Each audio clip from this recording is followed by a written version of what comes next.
Ce qui est sûr, c'est que le Magen David Adom atteindra l'objectif que le gouvernement et que le Premier ministre lui donnera. C'est ce que nous avons toujours fait depuis des années, quel que soit le Premier ministre d'Israël et le gouvernement, quel que soit l'objectif qui sera fixé par le gouvernement, nous y répondrons pleinement. Et d'ailleurs, cela reste entre nous, mais je pense même que nous ferons même mieux que cela. Très bien. C'est pas mal.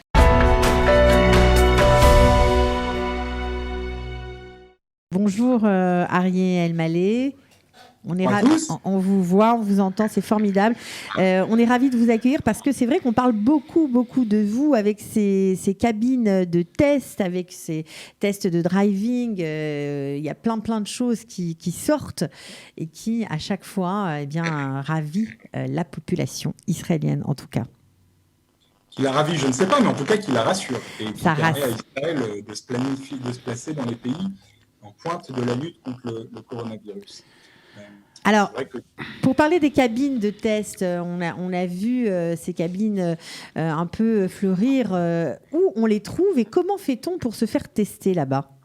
Alors, pour les faire tester, il suffit toujours, selon les consignes du ministère de la Santé, d'appeler le centre 101, de présenter des symptômes, parce que nous sommes encore, notre stratégie est encore de tester en priorité les personnes présentant des signes, et non pas tout l'ensemble de la population qui n'en aurait pas le besoin et la nécessité, et cela serait un non-sens total.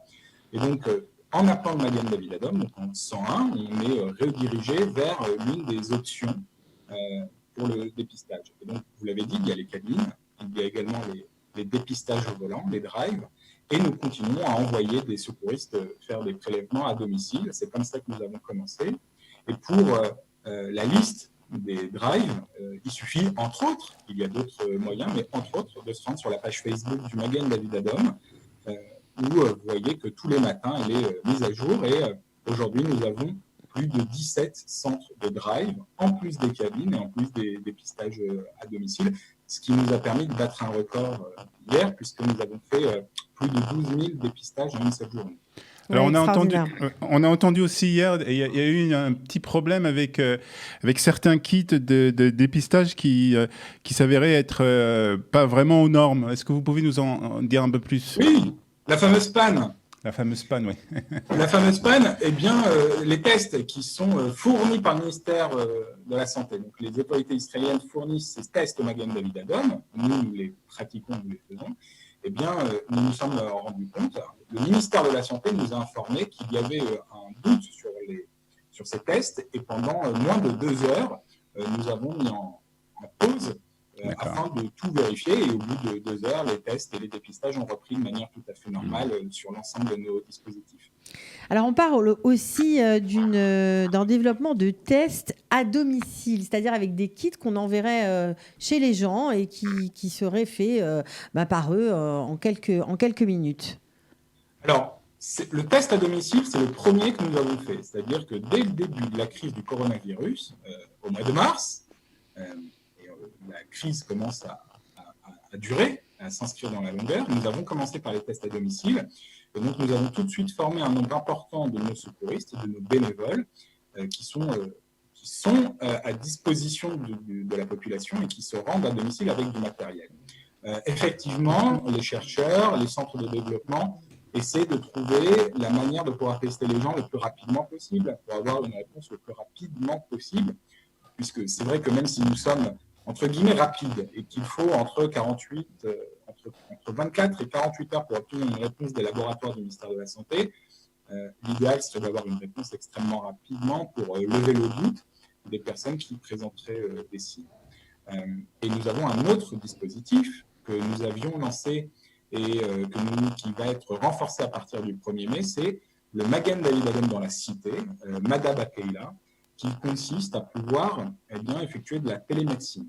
Et là, ce n'est plus uniquement que pour le coronavirus, mais c'était l'occasion de lancer ce dispositif, puisque face au coronavirus, nous voyons qu'un nombre important de personnes dans la population hésitent ou des réticences à se rendre dans les centres hospitaliers et à aller chez leur médecin. On peut comprendre. Et cela peut causer un problème médical, Bien sûr. puisqu'ils doivent être pris en charge. Et donc, à partir du 1er mai, nous lançons ce projet de Madab Akeila, le MDA dans la cité, où nous allons envoyer des secouristes qui sont équipés de matériel médical, reliés par une technologie Internet à un centre de régulation avec des médecins. Et donc, nous allons pouvoir, avec un secouriste sur place, au contact de la victime, du patient, pouvoir faire des dicotes, des bilans médicaux, les transmettre au médecin, et le médecin, lui, pourra donner la suite des opérations, prescrire un traitement médical, ou en tout cas donner une réponse médicale qui sera adaptée à la situation de chaque patient. L'intérêt principal, c'est de pouvoir, il y a deux choses. Déjà, ça va protéger la population parce que ça va les laisser à la maison. Et que même si nous avons commencé depuis dimanche cette phase de déconfinement, eh bien, nous voulons que les gens qui n'ont pas à sortir restent chez eux dans la mesure du possible. Et donc, ils vont rester chez eux. La deuxième chose, c'est que ça va nous permettre de pouvoir retirer 30% d'afflux supplémentaires dans les hôpitaux israéliens qui étaient déjà avant cette partie du corona, déjà face à une situation, non pas d'asphyxie, mais en tout cas qui était très sollicitée.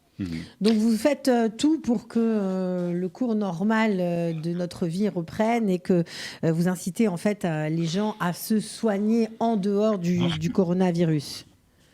Nous restons l'Organisation nationale des secours et nous nous soucions de la santé de l'ensemble des citoyens sur tout le territoire.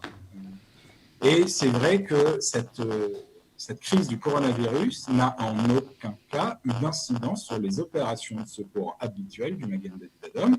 Nous continuons à répondre au 101, d'ailleurs dans des temps qui sont extrêmement courts. Nous continuons à répondre en moins de quelques secondes aux gens qui nous appellent, puisque quand on appelle le 101, on a un premier message enregistré qui nous demande si c'est un appel d'urgence ou si c'est un appel concernant le corona.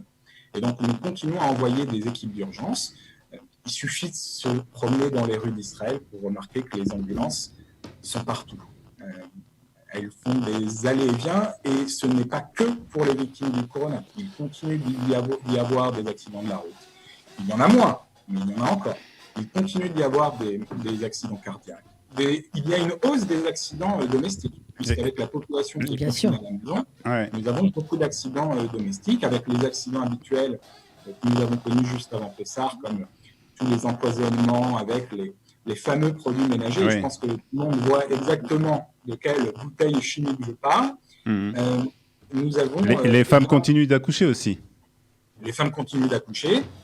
Et d'ailleurs, nous ne continuons pas que les opérations de secours. Le Magen David Adom continue de gérer la Banque nationale du sang, ce qui d'ailleurs nous permet de pouvoir pleinement être dans les recherches sur le plasma, et nous en avons déjà parlé. Et nous continuons à développer également la banque Halav, par exemple pour les bébés prématurés. Et nous avons d'ailleurs réussi à sauver la vie d'un petit bébé prématuré né il y a 2 semaines et qui va beaucoup mieux et qui nous a rendu visite hier au Magen David Adom. Extra. Donc, alors, vous parliez les activités. Exactement. Vous parliez quand même des tests et de cette journée de tests record à plus de 12 000 tests effectués.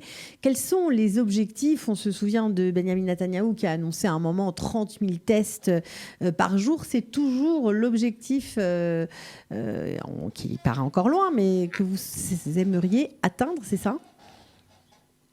Ce qui est sûr, c'est que le Magen David Adom atteindra l'objectif que le gouvernement et que le Premier ministre lui donnera. C'est ce que nous avons toujours fait depuis des années, quel que soit le Premier ministre d'Israël et le gouvernement.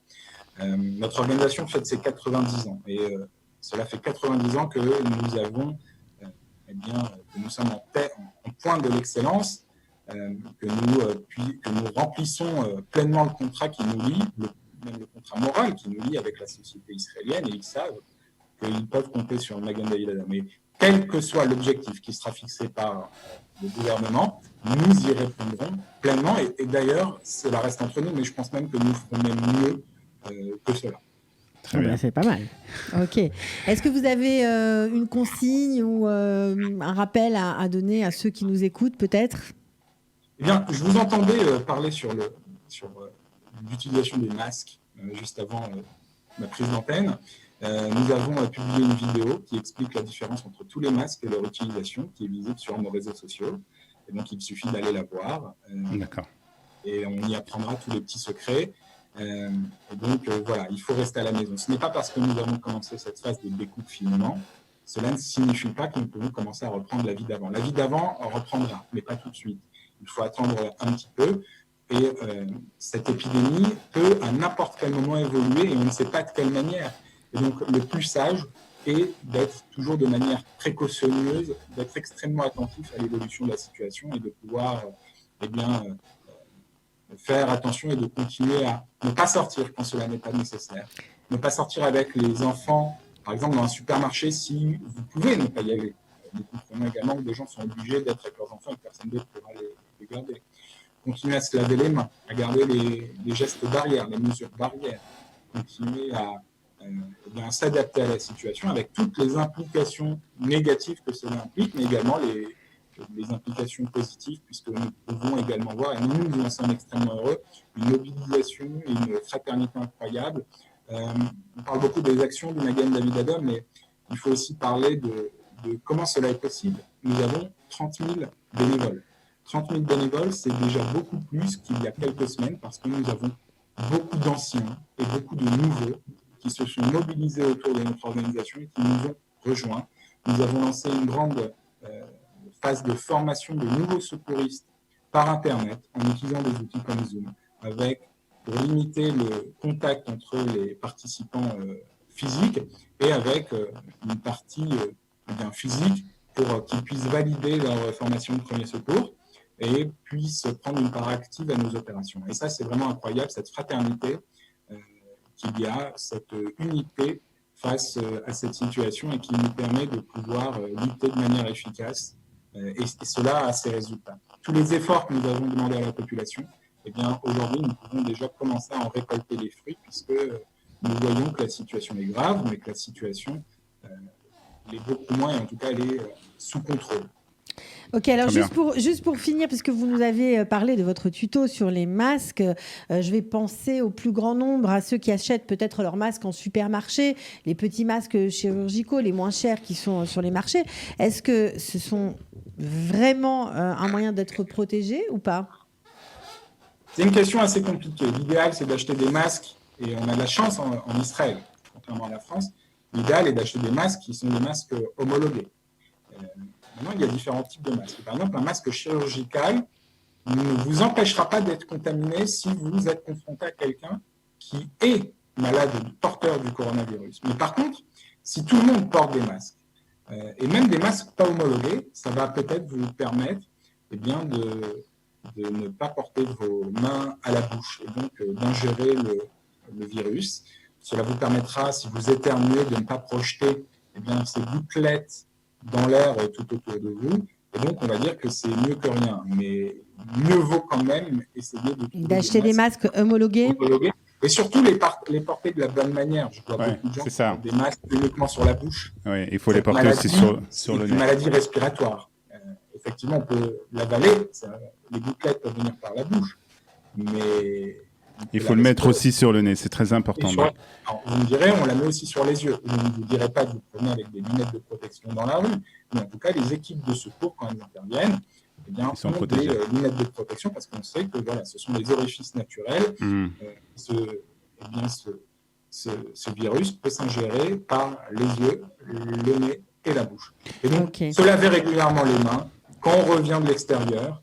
Quand on n'est pas obligé de se laver les mains toutes les 10 minutes quand on est chez soi et qu'on n'est pas sorti de chez soi. Mais en tout cas, quand on est dehors... Quand on rentre de l'extérieur, bien entendu. Avec de l'eau et du savon, c'est le mieux. Alors, on va juste terminer avec une photo parce qu'on parlait des cabines de test. Et pour se rendre compte exactement de quoi il s'agit, on a une photo de cette cabine. Donc, je crois que c'est à Tel Aviv. En plus, c'est notre ami Michael Attal. Voilà, qui participe aux émissions. Ça ressemble à ça, les tests. Hein. Alors, nous avons fait des cabines, et la photo est également sur les réseaux sociaux, c'est des cabines jaunes, et nous pouvons accueillir plusieurs personnes en simultané. Très bien. C'est un prototype qui est à Jérusalem. Et donc, si vous voyez la photo, c'est une cabine qui peut nous permettre d'accueire 6. Oui, c'est pas les mêmes. Ça, c'était une cabine de la Maccabi, mais vous avez des cabines plus larges. Vous êtes avec 6 postes, on va dire, pour se faire tester en même temps. Donc, c'est rapide. Et elle est en fonctionnement à Jérusalem, et ça nous permet de pouvoir également prendre beaucoup de gens Très bien. Et bien sûr, c'est une phase de test. Et comme nous avons commencé avec un seul drive, eh bien, nous allons ensuite le multiplier. Et aujourd'hui, on a une vingtaine de drives chaque jour. Ouais, bravo pour ce travail, c'est vraiment extraordinaire. En tout cas, Magen David Adom, Kol HaKavod. Merci beaucoup à vous et à vos équipes. Et Kol HaKavod aussi à Kalita et à toutes les équipes de vos bénévoles sur le terrain qui apportent vraiment un service incroyable. Et on parlait de solidarité, on est exactement dans le même sujet. Merci beaucoup. C'est quelque chose d'incroyable que vous faites tous les jours pour la communauté juive de France et les Français d'Israël. Et ça aussi, il faut le dire. Et c'est important et on ne vous le dit pas assez. Merci beaucoup, Arié. Merci, Arié. Bonne journée. Merci à vous. Et on va... Pour tout savoir sur le coronavirus en Israël, les recommandations officielles mises à jour, les aides aux Olim et tous les services proposés par le gouvernement, les municipalités, Kalita et les associations francophones d'Israël, dans cette période de crise inédite, connectez-vous sur www.info-covid19-kalita.com.